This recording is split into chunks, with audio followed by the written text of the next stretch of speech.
Well, needless to say, it hasn't been a good past few days for the WWE. Announcements about fiscal results being disappointing for 2014. The WWE Network is going to be a financial loser this year for the company. The announcement of the new television deal with NBC Universal, that needless to say again was disappointing, led to a not so surprising big time drop in the stock price of the WWE and ultimately left Vince feeling very disappointed, as I'm sure, because he went from being a billionaire to not, just like that. You've got people talking about the viability of the WWE Network. You've got people talking about the disappointing results of the new television deal. You've got people now questioning the leadership of executive management in the WWE. So I'm sure, if nothing else, the WWE is looking forward to getting some positive press and publicity out of this overseas European tour. Well, based off of this Raw, I'm afraid I've got some bad news. And with all the negative attention and press the WWE's been receiving for the past few days, you probably sit there and hope at some point in time that this is going to elicit some real, tangible change, necessary change from the WWE and their approach and their philosophy, and in particular, how they feature people and who they feature in what way. Well, you can put that shit right out of your mind, because yet again, when it comes to this type of situation, the way Vince is in today's world, the reality is Vince is a very conservative individual. And what I mean by conservative is not from a political standpoint. It means conservative in terms of he's not rocking the boat. He's not going to change anything. And in fact, if anything, he's going to more stubbornly cling to those things that he feels are the safest, which is always my concern. Because instead of these type of things maybe doing what they should do, which is bring some positive changes, it in fact is probably going to bring more negative changes in terms of the same people being pushed the same way down your fucking throats all the time. And you look at it here, the way Raw kicks off, a perfect example of this. You've got Bray Wyatt entertaining the brakes off of people. He has clearly become the babyface in this feud. Not because he's more entertaining than John Cena, even though he is. That's not the only reason. It's because the crowd legitimately feels like they have to back this guy because they have no confidence at all that straight up man-to-man that he could actually beat a John Cena. How stupid and ridiculous is this? The hero becomes the heel and the villain becomes the hero. But here you go. Perfect example of what I'm talking about. The more shit changes, the more shit stays exactly the same. Bray Wyatt entertaining the brakes off of people. Bray Wyatt cutting another great promo. One of the best promo cutters in WWE right now, bar none, period. And after all of this, and you get the crowd so engaged, here comes John Cena to do stupid John Cena crap. Yeah, he's Bray Wyatt. And then as the other two clowns try to come in and get him, he slides through the ropes and out of the ring and up the ramp. And it's like, oh, fucking come on.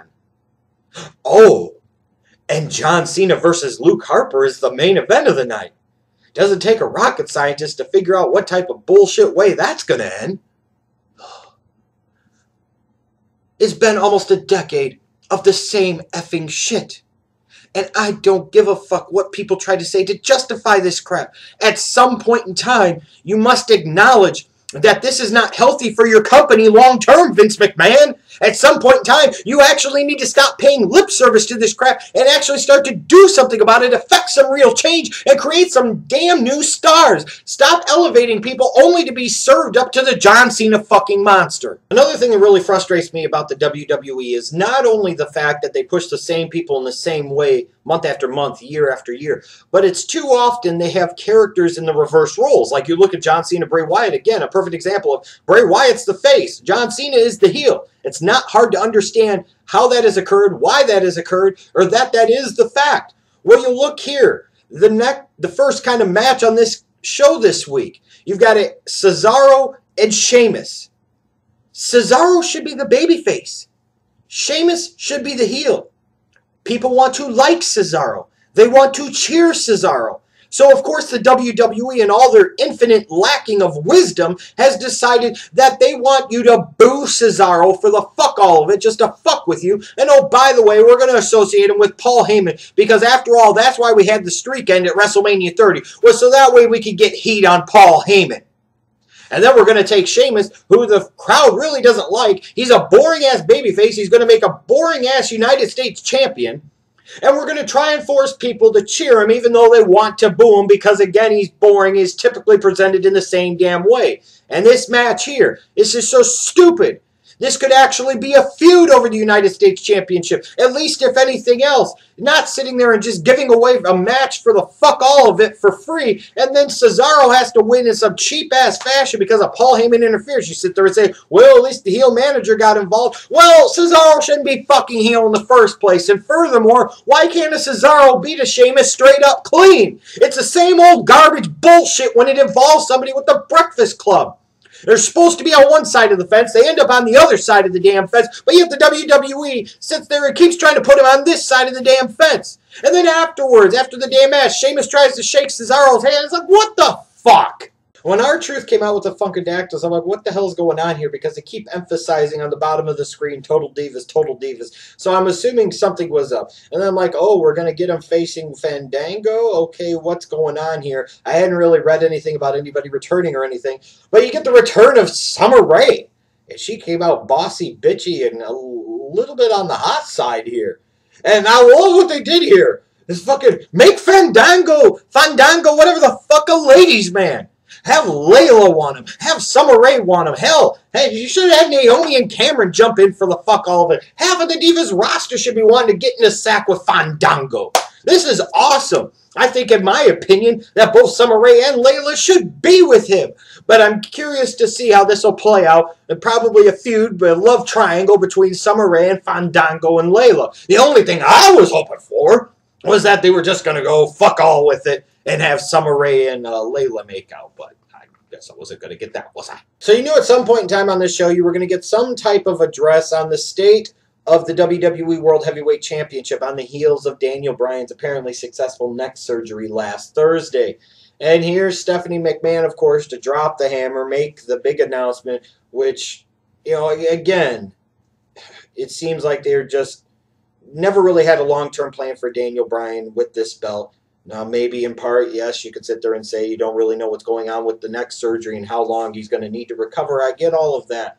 But you also got to love, too, don't you? Whenever it involves, like, Stephanie or Triple H, even when they're supposed to be the heels, it seems like they can't help themselves but to find a way to try and get themselves at least a little bit of love from the crowd as baby faces, like Stephanie here. As she's getting ready to make her announcement, or non-announcement, that is, she sits there and instead of her saying she's got some bad news, she has the video play several times of Wade Barrett saying, I'm afraid I've got some bad news. Well, if you were going to do that, then why not just fucking have Wade Barrett make the appearance if you're trying to actually present him as a heel? Actually give him a reason to get some heat and get booed a little bit and have him come out and make a big announcement. Have him announce the bad news. Maybe sit there and say that if Daniel Bryan can't defend the belt at Payback, then he will be stripped of the WWE World Heavyweight Championship, and it is that simple, and that's that. But no, you get Stephanie instead sitting there trying to get some love off of Wade Barrett's shtick and gimmick and trying to sit there and say, well, you know, yeah, I could strip him. I could hand the belt to Kane. I could hand the belt to my husband. And shit. Just do it already. But no, next week, she's expecting Daniel Bryan to surrender the WWE World Heavyweight Championship. We'll see where they go with this from a storyline standpoint. Sitting there watching, it would just bother me that Stephanie McMahon, just like with her husband sometimes, even when they're supposed to be the big bad heels, they're supposed to be the villains. They can't seem but to help themselves in terms of trying to get the crowd to love them just a little bit. It's pathetic. So how do you sit there and return prestige to the Intercontinental Championship? Do you give the new Intercontinental Champion a significant feud or rivalry or storyline to be engaged in? No, no, no, no, no. After doing the #1 Contenders tournament last month, you know what you're going to do this month? You're going to do a Beat the Clock challenge to determine a #1 contender. So you're featuring the possible contenders and not the Intercontinental Champion. How stupid this truly is. And how stupid it is that RVD is the one that's going to sit there and win the Beat the Clock challenge. The only good thing about this was seeing Wade Barrett make an appearance and hit him in the back of the head with a fucking bullhammer. I hope he stiffed his ass. And he cut his little promo, and that was all fine and good. But again, I talk about it. The more you think, and it appears like shit is going to change, it remains exactly the same. They are giving more television time to the contenders than they are to the Intercontinental Champion.